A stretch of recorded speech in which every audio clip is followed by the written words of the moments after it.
A mí un argumento de varias páginas bien armado me emociona, pero lo que me emociona más es cierta epifanía que yo encuentro en una frase feliz, en un párrafo que deslumbra, en una poesía que me conecta con el mundo.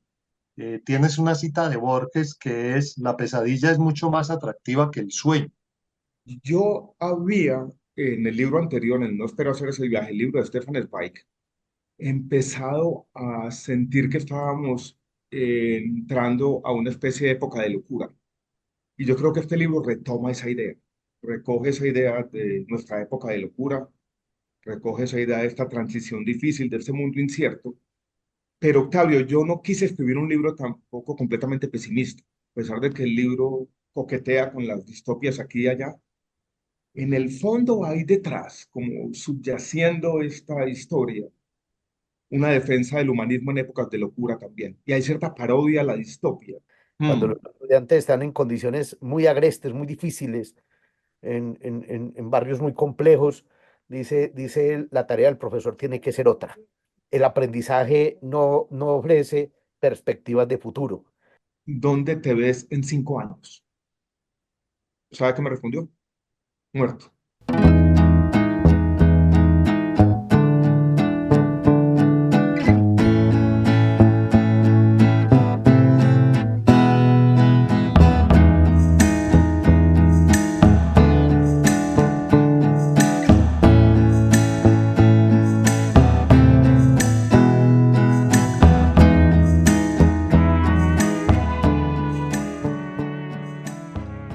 Muy buen día para todas y para todos quienes nos acompañan en libros, lecturas y experiencias, programa del Departamento de Filosofía y del Departamento de Lingüística y Literatura de la Universidad de Caldas.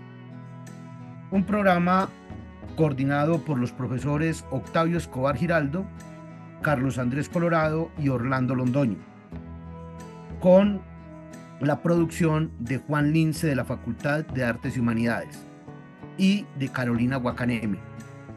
En el día de hoy tenemos el honor de conversar con el profesor Alejandro Gaviria, escritor, ingeniero, también dedicado a la actividad política, quien además de haber sido ministro de Salud y ministro de Educación, precandidato a la presidencia de la República y con una amplísima formación en la economía, como columnista, quien recibió en su momento el premio Simón Bolívar al periodismo, pues también se ha destacado por su obra ensayística y su obra literaria. Doctor Alejandro, para este programa, para la universidad, es un honor contar con usted hoy aquí. Bienvenido a Libros, Lecturas y Experiencias. Orlando, muchas gracias. Gracias por la invitación. Gracias también a Octavio, con quien he tenido, lo voy a decir de esta manera, conversación ya desde hace varios años. Y el privilegio es mío, Orlando. Muchas gracias. La obra del doctor Alejandro es una obra amplia, es una obra muy bella, con títulos muy sugestivos, como Siquiera tenemos las palabras, eh, alguien tiene, alguien tiene que llevar la contraria, la obra en defensa del humanismo que compila todos sus discursos y los textos que produjo siendo rector de la Universidad de los Andes, y uno diría los últimos tres textos, los últimos tres libros, uno que es Otro fin del mundo es posible, donde recrea la obra o lo que le deja la lectura de Aldous Huxley en medio de la pandemia. No espero hacer ese viaje, que es un libro preciosísimo alrededor de la obra y de los últimos días de Stefan Zweig, y el último libro publicado en Debate, que es El desdén de los dioses, presagios de un mundo apocalíptico. Esta obra, pues por supuesto, es digamos la obra que está en caliente hoy y de la que pues, por supuesto podemos conversar un rato. Profesor Octavio. Alejandro, sí, entremos en materia. A mí me llamó mucho la atención que El desdén de los dioses tenga ese subtítulo de presagio de un mundo apocalíptico, y allí, comenzando el libro, tienes una cita de Borges que es: la pesadilla es mucho más atractiva que el sueño. Eh, las veces que hemos conversado, yo siempre he quedado con la impresión de que tú eres una persona optimista, una persona que propone, y entonces Me Ujú. pareció extraño que te vinieras ahora con esto del mundo apocalíptico y con una cita de Borges que podríamos considerar pesimista, aunque me pareció también interesante que quieras como alternar esas facetas. Cuéntanos un poco cómo surgió el desdén de los dioses. Gracias, Octavio. El desdén de los dioses surgió de manera un poco espontánea. Yo no planeé inicialmente escribir el libro de esta manera. Fueron historias que fueron surgiendo aquí y allá. Y en algún momento, eso fue por allá el año pasado, hace un año, ya tenía, son 16, tenía escritas 5 o 6, y yo dije, de pronto aquí hay un hilo conductor, hay una idea. Yo había, en el libro anterior, en No Espero Hacer Ese Viaje, el libro de Stefan Zweig, empezado a sentir que estábamos entrando a una especie de época de locura. Y yo creo que este libro retoma esa idea, recoge esa idea de nuestra época de locura, recoge esa idea de esta transición difícil, de este mundo incierto. Pero Octavio, yo no quise escribir un libro tampoco completamente pesimista, a pesar de que el libro coquetea con las distopias aquí y allá. En el fondo hay detrás, como subyaciendo esta historia, una defensa del humanismo en épocas de locura también. Y hay cierta parodia a la distopia. Y cuando yo recojo esa frase de Borges, yo veo también cierta ironía, cierta crítica a la facilidad con la cual imaginamos esas pesadillas y cierta crítica a lo que el mismo Borges llama la cobardía de la esperanza. Entonces el libro se mueve ahí. Sí tiene una visión que por momentos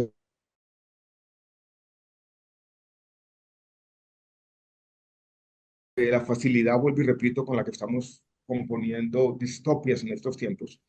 Pero Octavio, espiritualmente, digámoslo así, yo sí tengo la idea de que estamos en una encrucijada, una transición muy difícil, no sabemos hacia dónde.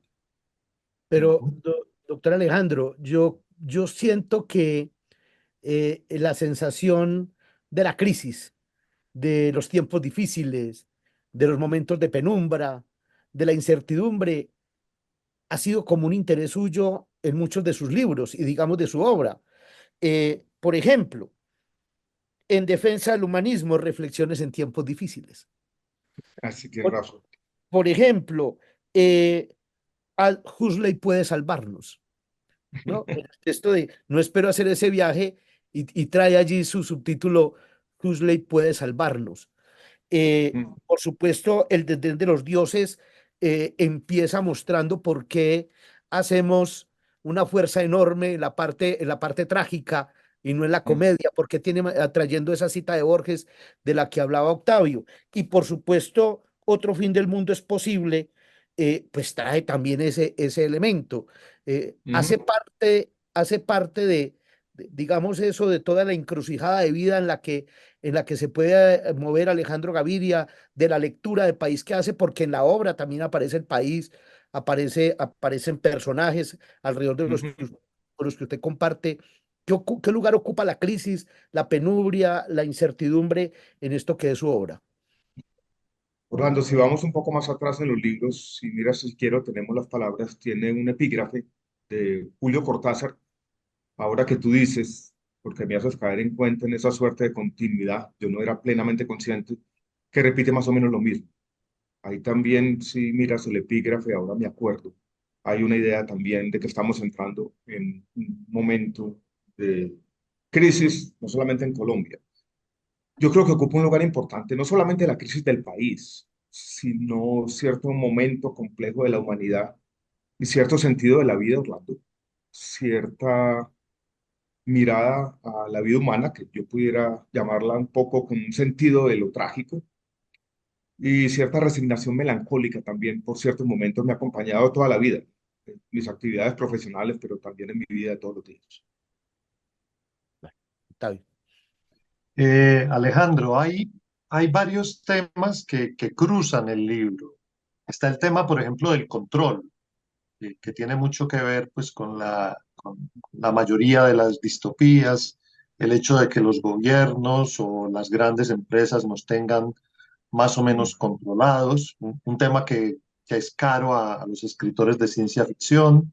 Está el tema de la inteligencia artificial, que también se puede convertir en parte de esos procesos de vigilancia. Incluso hablas de implantes, por ejemplo, otro tema de esos frecuentes en los relatos de anticipación, que los seres humanos tengamos implantes. Y también aparece muchísimo el tema del cambio climático, ¿sí? Ujú. Yo quisiera saber si en realidad más o menos son esos temas del futuro cercano, diría yo, que te inquietan, que te parecen amenazantes para una vida como la tuya, que ha estado siempre ceñida a los parámetros, a los cánones y también a las esperanzas del humanismo. Sí, yo creo que esos son los temas y yo añadiría otros dos, Octavio. Está la crisis climática y yo diría, ahí en la crisis climática hay como dos ideas en el libro.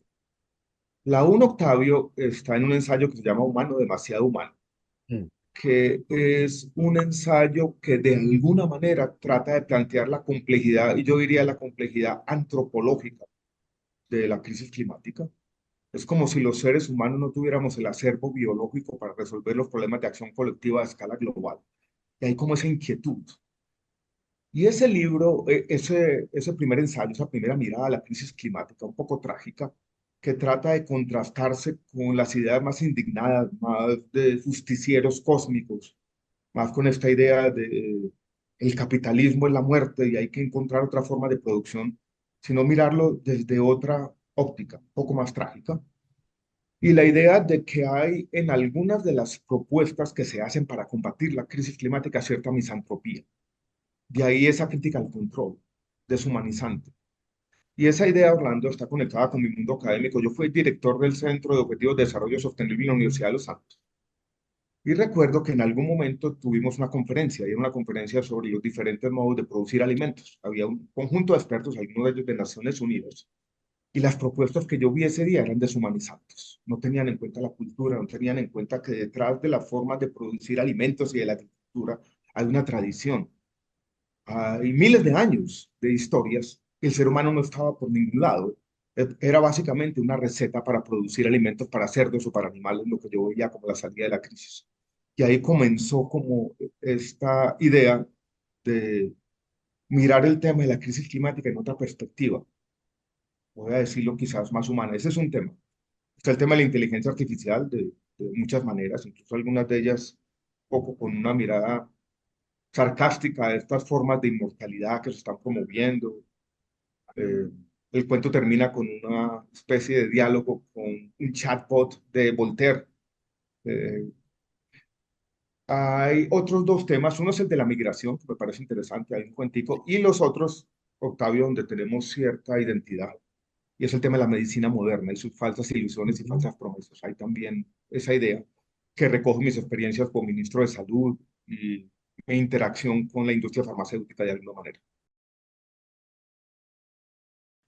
Doctor Alejandro, eh, a mí ha habido un tema que me inquieta mucho en su obra y es cómo va ligada a autores, cómo va ligada. Por ejemplo, otro fin del mundo es posible, pues la hace en un momento en el que usted está revisando a Huxley y, y yo me acuerdo mucho en muchos de los discursos que usted dio como rector y de las entrevistas que daba y de muchos de los programas que como este tuvo en medio de la pandemia, siempre traía a Huxley como el autor que estaba leyendo en ese momento, como la lectura que lo estaba inquietando y luego eso le permite a usted ir al libro y convertir eso en el otro fin del mundo es posible, como Aldous Huxley puede salvarnos.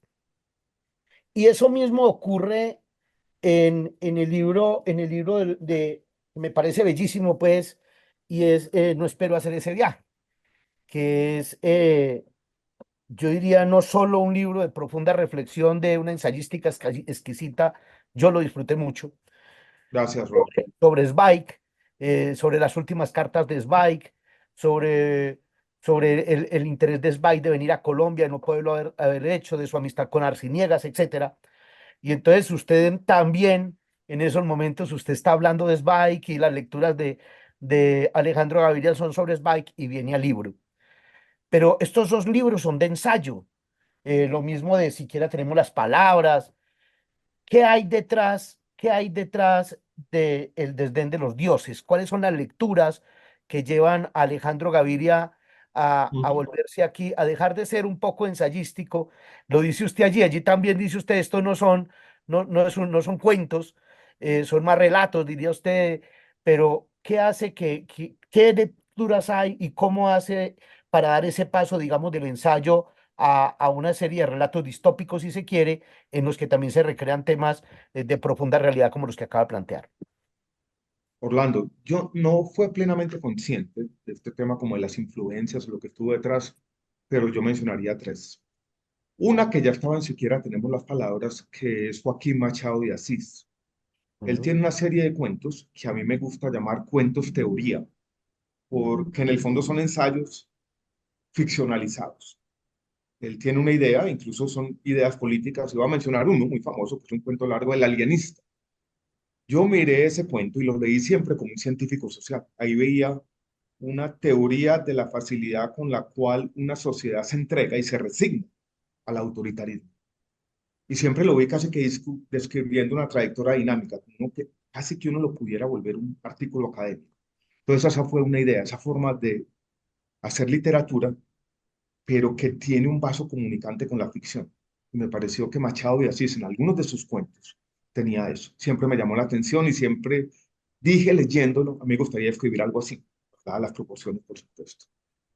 Las otras dos influencias grandes son dos cuentistas contemporáneos estadounidenses. Uno se llama George Sanders, eh, que escribe también estos cuentos distópicos muy oblicuos. Siempre hay un mundo que se comienza a revelar de manera ominosa aquí y allá.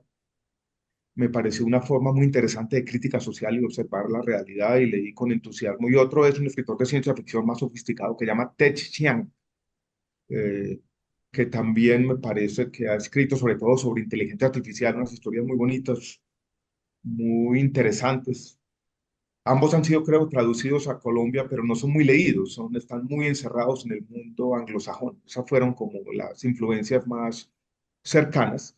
También me ha gustado mucho Stanislaw Lem, el escritor polaco de ciencia ficción, para mí uno de los grandes escritores del siglo XX. Eso fueron como las influencias más cercanas, estando Huxley y Orwell siempre por ahí también en la trastienda. David. Qué bueno que mencionaste a Stanislaw Lem, que a veces lo olvidamos, ¿no? Sobre todo Sí, está cuando un se habla poquito de olvidado, ciencia Octavio, ficción. me llama la atención, ¿no? Fue muy leído para allá en la década de los 70 y los 80. Él tiene un cuento largo que se llama Golem 14, que es la inteligencia artificial. Básicamente fue un computador que programa para hacer juegos estratégicos en el ámbito de la Guerra Fría y ese computador comienza a autoenseñarse y en algún momento se vuelve una inteligencia tan sofisticada que hay una especie de brecha de comunicación. O sea, ya no se puede comunicar con los seres humanos. Y él siempre estuvo como interesado en eso. Él decía, si alguna vez nos encontramos con una inteligencia en otros planetas, nunca la vamos ni siquiera a entender. La comunicación va a ser imposible. Y esa idea siempre me gustó mucho. Y hay pedacitos o retazos de esa idea que haya Octavio en este libro. Y mencionas un libro de Lem que es Vacío Perfecto, que es en realidad un conjunto de críticas a libros que no existen, que es una cosa muy bonita. Muy bonito, muy bonito, muy bonito. Es un libro muy bonito. Alejandro, yo quisiera mencionar dos de tus textos que me parecieron muy entrañables, que además, digamos, que me, que me interesaron de manera personal. En uno de ellos hablas como de las contradicciones de la enseñanza, Mm, ¿sí? Esta cosa de que tú estás frente a los estudiantes, pero sabes que aunque se puedan establecer relaciones, de todos modos la brecha generacional existe. mm, Y también me interesó mucho el primer ensayo, Las Estatuas del Sur, ¿sí? Bellísimo.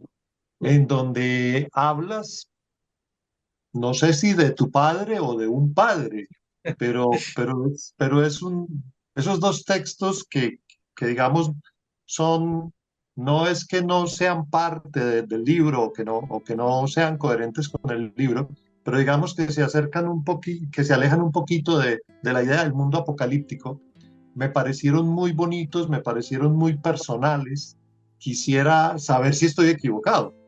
no, no estás equivocado. Octavio tienen algo de autobiográfico. Las estatuas del sur, sí, está mi papá y están otros padres, profesores y maestros, pero en el fondo está mi papá.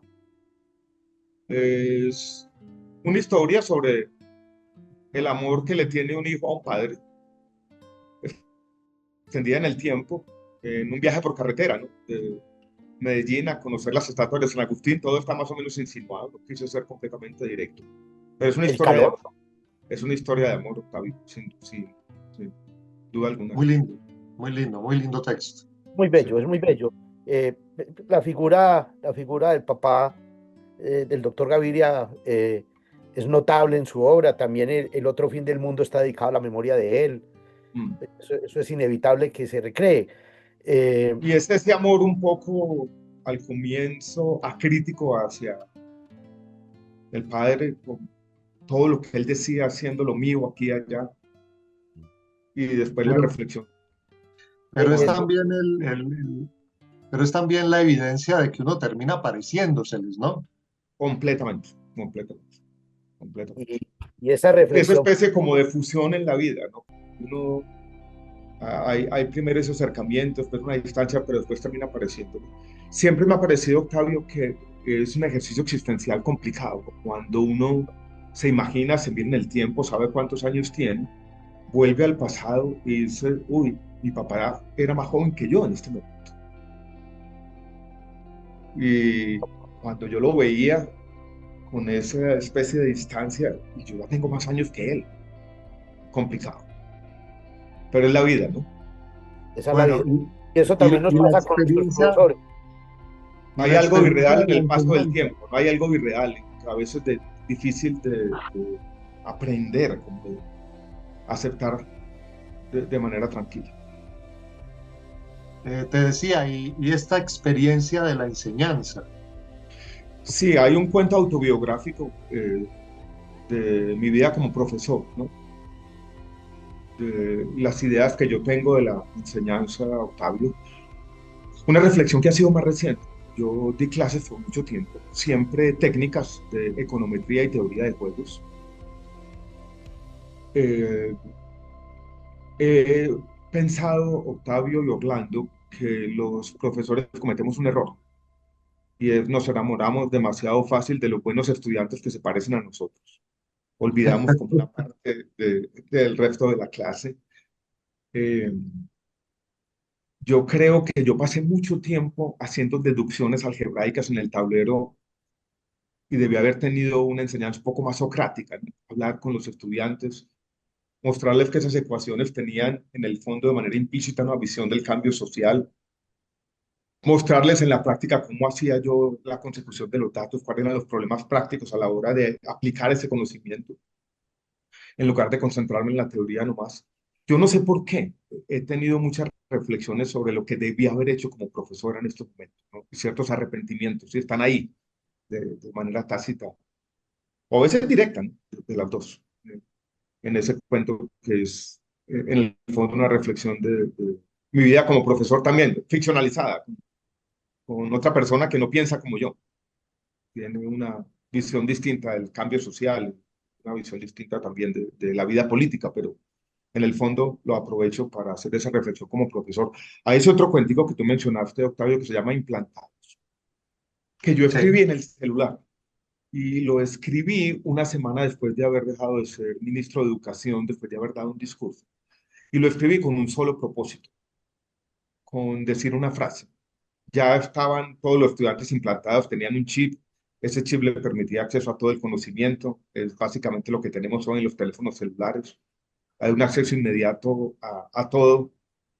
Y quería decir algo así como aquella costumbre que tenemos los profesores de repetir en el tablero, en el aula de clase, lo que estaba en los libros. Había pasado de anticuada a ridícula. Era como una especie de reflexión y llamar la atención sobre cómo la educación tiene que adaptarse quizás a una realidad que nunca anticipamos. por eso me voy a jubilar, Alejandro. Sí, yo creo que es complicado, ¿no? Es complicado, Y es muy complicado. complicado Es pero pensar bueno. en una docencia. yo creo, profesor Alejandro y Octavio, que eso tiene que ver mucho, esa preocupación que también la tenemos muchos profesores, tiene que ver con una fuerza enorme que hay hoy en el aula de clase por el aprendizaje, porque el estudiante aprenda, dice un hijo mío que es docente, dice, y no, eso no le vende una perspectiva de futuro a nuestros muchachos, dice él. Cuando los Mm, estudiantes están en condiciones muy agrestes, muy difíciles, en barrios muy complejos, dice él, la tarea del profesor tiene que ser otra.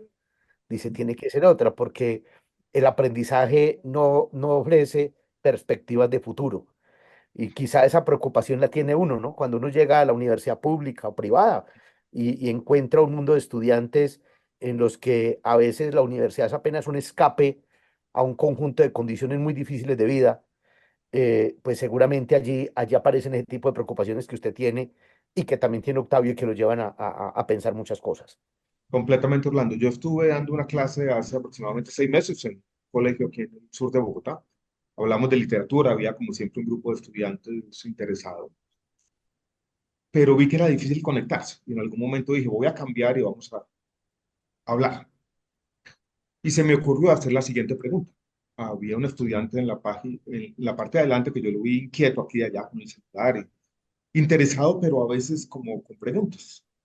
Y le hice la siguiente pregunta. ¿Dónde te ves en 5 años?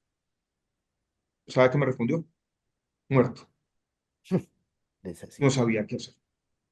Y es eso, Orlando, es cómo Estanislao Zuleta tenía una frase, cómo investir un futuro, cómo imaginarlo y darle algún sentido, es algo difícil en este mundo incierto y tenemos que aceptarlo. Eso tiene mucho que ver con la ausencia de la formación como centro del sistema educativo, más formación en el sentido de clásico de la Bildung, que tiene que ver con la pregunta por la persona, por el ser humano, y a veces menos por el aprendizaje. Pero bueno, yo quería un poco eh, hacerle una reflexión alrededor de lo siguiente. Uno espera que el viaje que haga la humanidad y que haga el país y que haga la sociedad, uno no espera que ese viaje sea, y hablando en la perspectiva de su libro, no sea el viaje hacia el fanatismo. Mm, El tema del fanatismo es un tema contra el que usted combate, yo diría, en todos sus libros.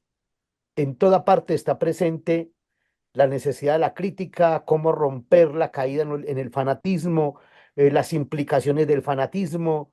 Eh, Usted lo trae, por ejemplo, en el texto de Huxley, pero también lo trae cuando habla de Zweig. mm. De alguna manera, siquiera tenemos las palabras, que es un título bellísimo, también tiene que ver con eso. Eh, pero ¿no será que nuestra sociedad está emprendiendo ese viaje? ¿No será que estamos emprendiendo ese viaje hacia, hacia el fanatismo, hacia un mundo profundamente ideologizado y cómo hacer para que el humanismo pueda darnos brechas de salida allí? La Orlando, literatura. voy a hacer una confesión. Está esa idea de la crítica del fanatismo en estos libros. Está en Huxley, que en el fondo era un liberal con, de alguna manera, inclinaciones conservadoras. Un mundo feliz es un libro, en últimas, conservador. Es un libro que rechazaba ese hedonismo más o menos sin alma que él encontró en los Estados Unidos. Es una crítica incluso a la forma más deshumanizantes de capitalismo. Stefan Zweig también era un liberal escéptico, eh, más refugiado en el mundo de la cultura, con cierta distancia a la hora de observar la sociedad. Pero la confesión que yo quiero hacer esta, Octavio Orlando, es la siguiente. Esta postura del escepticismo liberal, que a mí me gusta llevar y promover aquí y allá, cada vez siento que es más difícil. Veo esa postura del liberalismo que en el fondo lo que está diciendo es, hay límites en la política, el cambio social es difícil, hay una simetría fundamental en el poder y el poder es más grande para hacer el daño que para hacer el bien. Y llevar ese discurso a sociedades con razón, lo estoy haciendo aquí una crítica, cada vez más impacientes.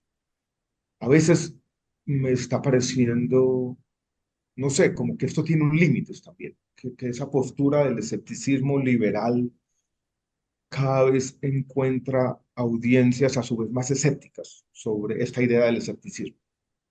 pero no sé, yo creo que uno es lo que es y hay que seguir insistiendo en lo mismo. Pero estoy en un momento como diciendo, bueno, ¿cuál es el límite de seguir promoviendo esta idea como forma de resistencia? Pero me parece que esa forma de resistencia se está convirtiendo, transformando en otra cosa, más bien como consuelo. Y creo que necesita entonces el escepticismo liberal complementarse con quizás otras ideas que muestren otros caminos. Desde el punto de vista político, yo siempre lo he visto en las ideas de Albert Hirschman y demás, del posibilismo, ¿no? De buscar parcelas en la realidad, donde podemos dejar de lado el escepticismo. Estoy diciendo todo esto porque no quiero que ese escepticismo liberal se convierta en mi vida en una especie de cinismo, ¿no? Como, bueno, este fue el mundo, ya no hay nada que hacer. El fanatismo se instaló y nosotros vamos a recoger nuestros libros y como Montaigne en su momento nos refugiaremos en nuestra biblioteca y eso fue todo, ¿no? Y observaremos esas tendencias autodestructivas con cierta mirada resignada otra vez, no sé, no sé. Eso es como mi visión del mundo en este momento, como los límites también de promover esta crítica al fanatismo, que los tiene. Octavio. Cada que yo pienso en esas ideas escépticas, me acuerdo de un artículo que leí alguna vez en donde hablaban de que la ciudad de Roma está en quiebra desde el año 300 antes de Cristo. Y que entonces realmente la humanidad sigue avanzando, La imagínate. humanidad sigue avanzando, la humanidad sigue avanzando. Pero de otro lado, tú tienes un referente en este libro que es pictórico y a partir de una experiencia que tengo que confesarte la viví muy parecido. No, no toda la idea, digamos, romántica que hay en tu texto, sino el hecho de haber podido entrar al Museo del Prado en un momento en que había muy poquita gente y poderme parar a ver el Jardín de las Delicias del Bosco sin ningún problema. Y yo me quedé pensando si el desdén de los dioses quiere establecer o quiere proponer, digamos, como imagen de este mundo que estamos viviendo, ese caos que también es parte de la obra del Bosco, que tengo que reconocer que es muy importante para mí. Yo soy muy miope y el estuche de mis gafas Ah, mira eso, qué buena coincidencia, Octavio. las imágenes del Del Jardín de Jardín las de las Delicias. Delicias. Sí, sí. Entonces, cuando leía el libro, yo pensaba, hombre, sí, esta cosa del celular, de los medios electrónicos, de Internet, un poco bizarra, saturada, llena de imágenes que se contraponen, no es el jardín de las delicias, una especie de imagen de la cultura y del mundo en el que estamos viviendo. Sí, me parece que esa obra del Bosco, yo no sé por qué tiene esa actualidad que hoy tiene, me parece ese tema inquietante. Y esa fue la experiencia que yo tuve hace una que tú tuviste, Octavio, a mí me tocó verla lleno de turistas, era muy difícil, ¿no? Porque uno como que necesitaría cierta solemnidad, cierto silencio, cierta soledad para apreciarla, ¿no? Y tener esta reflexión. Yo no pude. Y el cuento lo que hace es, desde un trasfondo un poquito distópico, darle al protagonista esa oportunidad para mirarla y reflexionar sobre pues, el mundo actual y su vida con un trasfondo interesante y esa tradición que hay ahí. Pero la obra del Bosco me parece, como te parece a ti, Octavio, de una actualidad inquietante, casi que ominosa. Ahora, en él también hay una mirada parecida a lo que yo decía de Huxley, cierta mirada conservadora, ¿no? Cierto rechazo a las formas de hedonismo prevalecientes de su época. Hay Y es una... No, bien, pues, doctor, la gran perdón. imaginación erótica de los conservadores. Hay, hay un cuento de Giovanni Papini que se titula Mi visita a Ford, donde él visita a Ford y Ford le dice que él está construyendo en ese momento una fábrica llamada La Solitaria, en la que se fabricará absolutamente todo, en la que no habrán empleados, en la que solamente habrá de vez en cuando un un técnico que irá a revisar y hacer ajustes a las máquinas, pero que hace producir absolutamente todo. Y que el resultado de eso será que la gente tendrá todo el tiempo para poder hacer vacaciones, poder disfrutar, poder visitar museos, etcétera. Entonces le dicen, venga, ¿y la gente con qué va a hacer eso? Si la gente no tiene empleo, si todo lo va a hacer la fábrica, si la fábrica no tiene empleados, no tiene obreros, nada, ¿con qué? Le dice, no, pues simplemente yo soy un altruista, le dice él, yo soy un altruista y lo que vamos a encontrar es que me van a empezar a vender todos sus códices, me van a empezar a vender todas las obras que tienen en los museos. Es decir, al final toda la cultura va a quedar aquí en los Estados Unidos, dice él, y entonces todos tendrán que ver y venir a ver aquí la cultura porque todo estará acá, porque esa es la única forma de poder comprar y, digamos, vender. Y uno de sus cuentos aquí llama el neoliberalismo cósmico.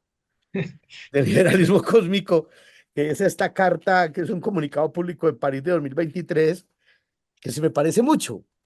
eh, Tiene que ver un poco, porque hay una parte muy interesante, diría en la página 89 del libro, donde solo una misión justifica la desigualdad, ¿no? Solo una Mm, misión justifica la desigualdad. Al fin de cuentas, la colonización espacial necesita la acumulación de grandes fortunas.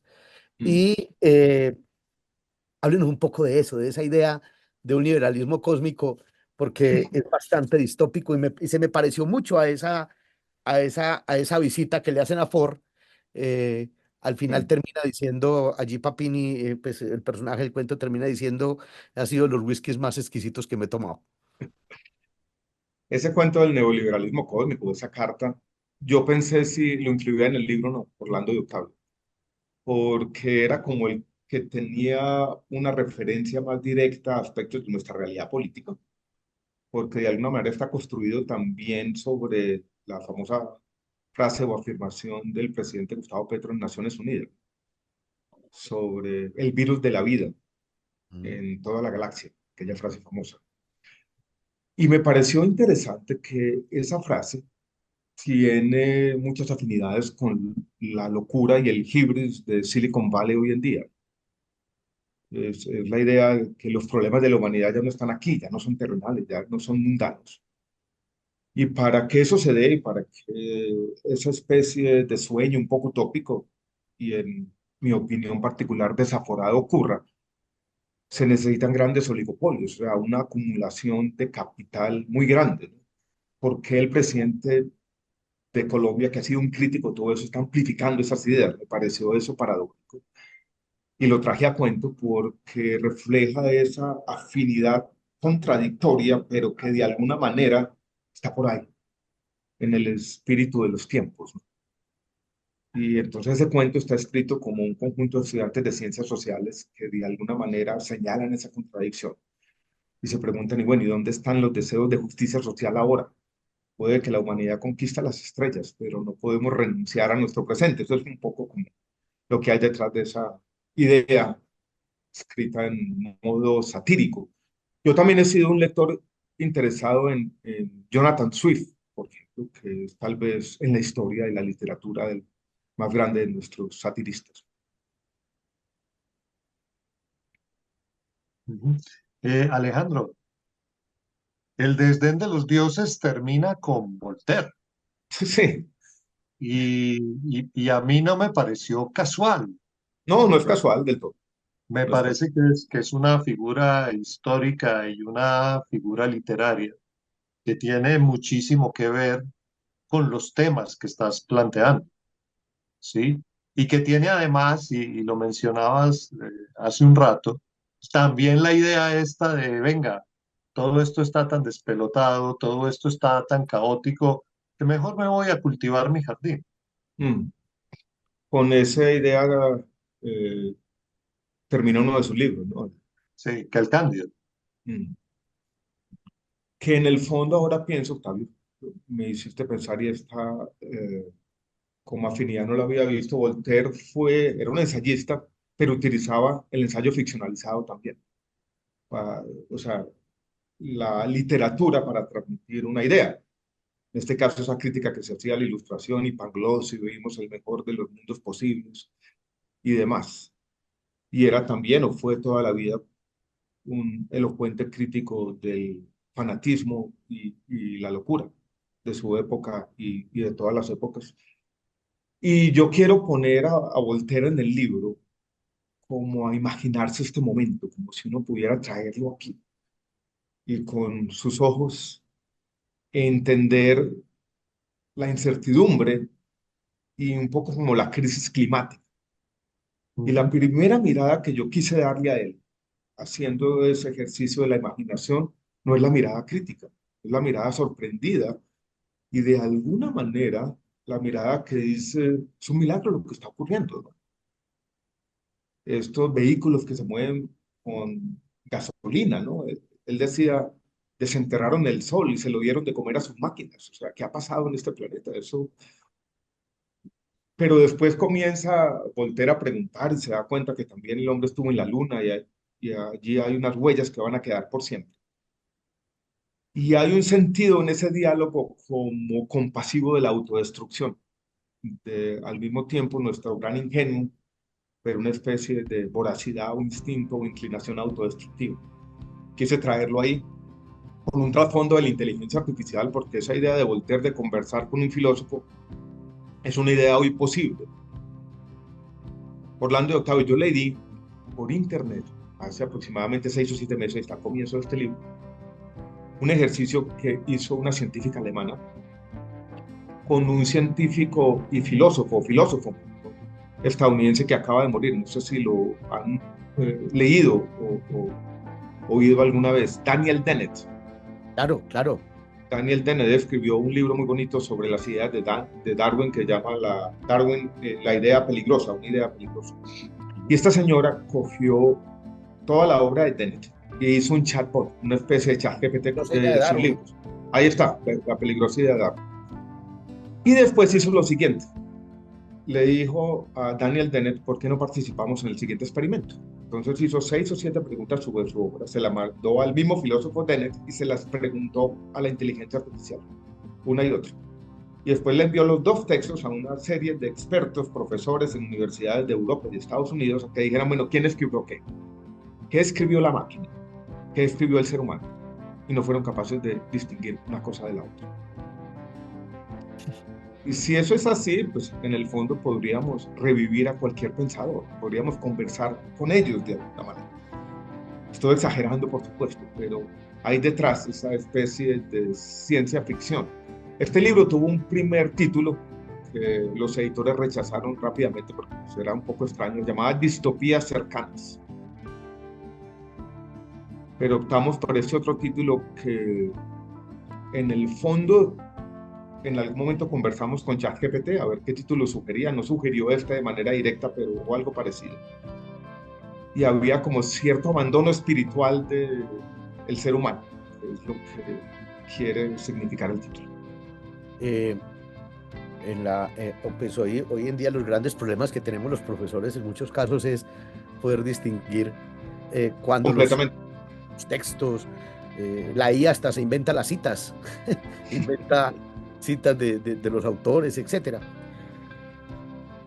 Alejandro Gaviria tiene, junto con Ricardo Silva Romero, un podcast que yo diría ya está bastante afianzado y reconocido por la comunidad, que es Tercera Vuelta. Y en Tercera Vuelta han hablado de la esperanza. Y yo encuentro en su diálogo y también un poco en este libro, pero en algunas de las intervenciones que ha tenido hoy, que la esperanza es posible. En, Mm. en un mundo, uno diría, lleno de sueños desvanecidos.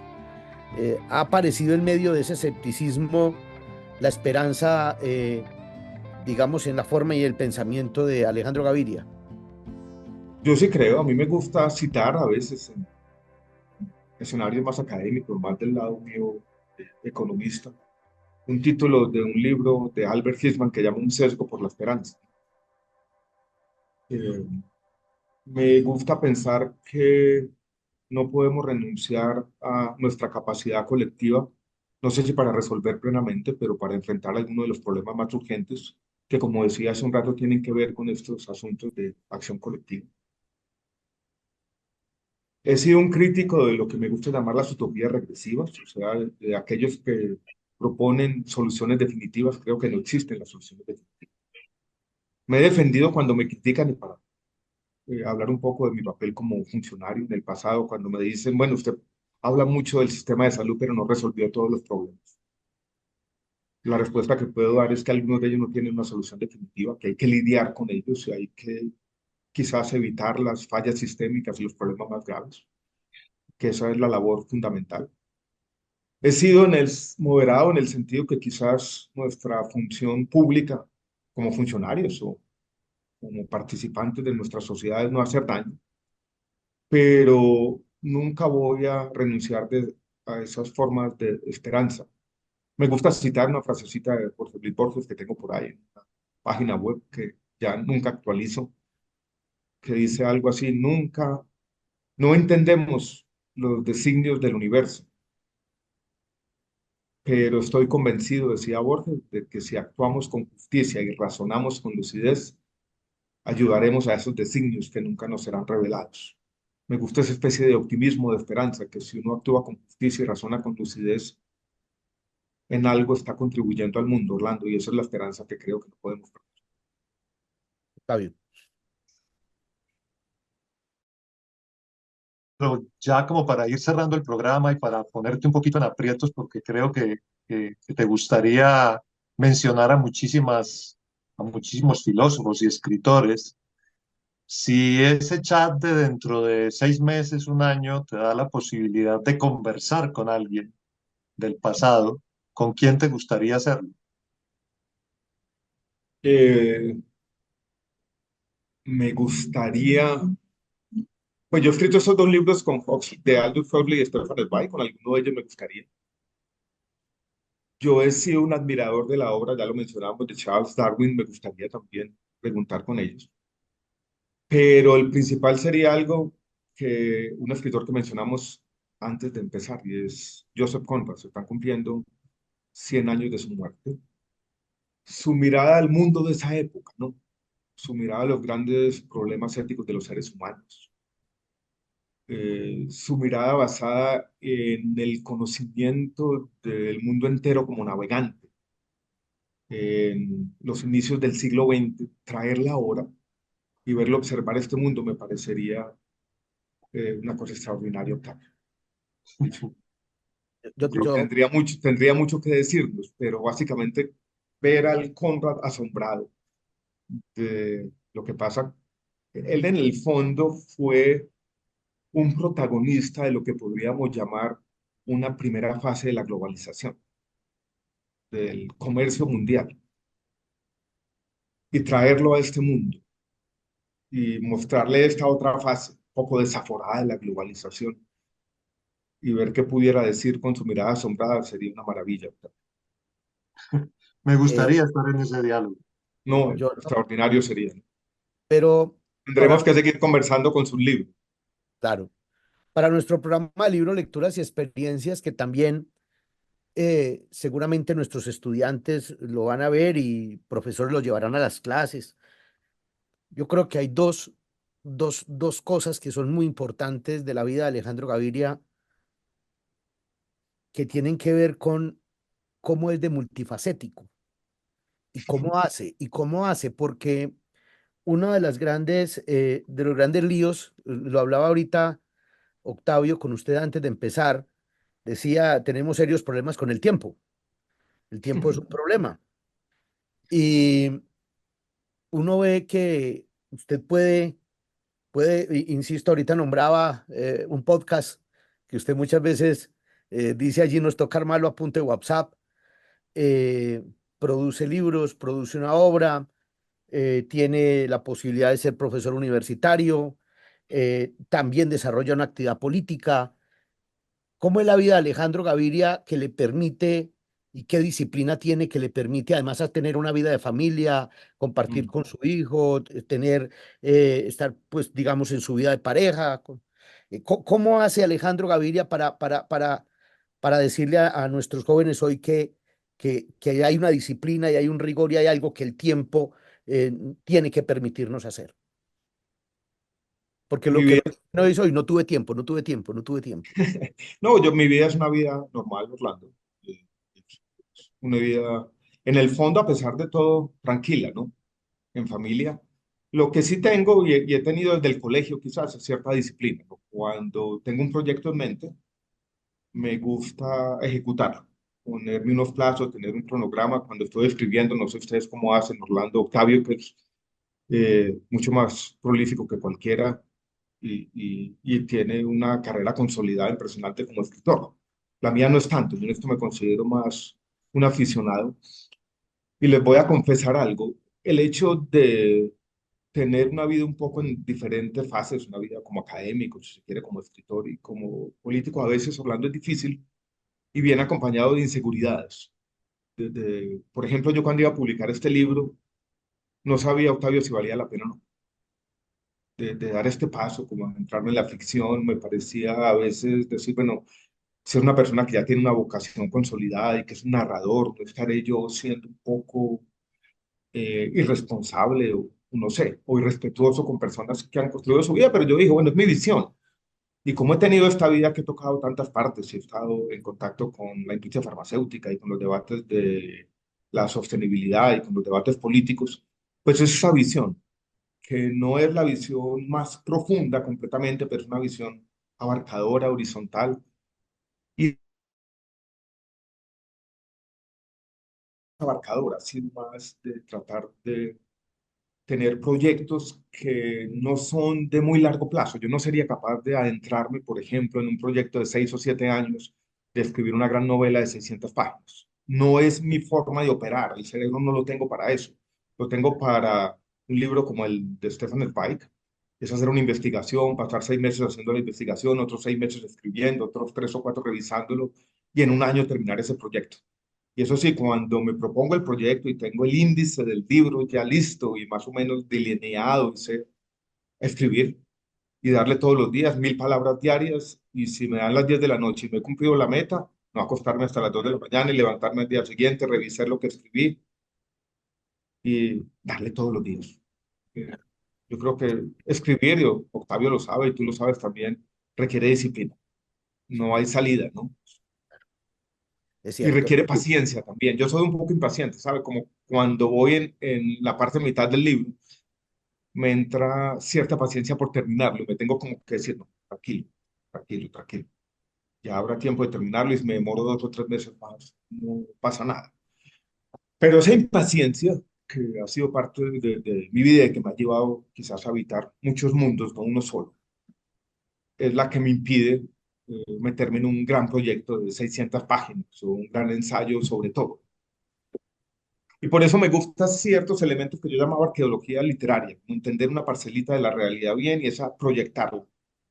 Eh, los libros que yo he escrito, tú los tienes ahí, Orlando, algunos de ellos son libros de 120, 140, 150 páginas, no mucho más. Esa es mi mente, no me da para una gran obra y me produce a veces cierta envidia las personas que pueden trabajar en un proyecto 10 años. Eh, y la última, ya para despedirnos, doctor Alejandro, abusando de su tiempo, la literatura, eh, la filosofía, la historia,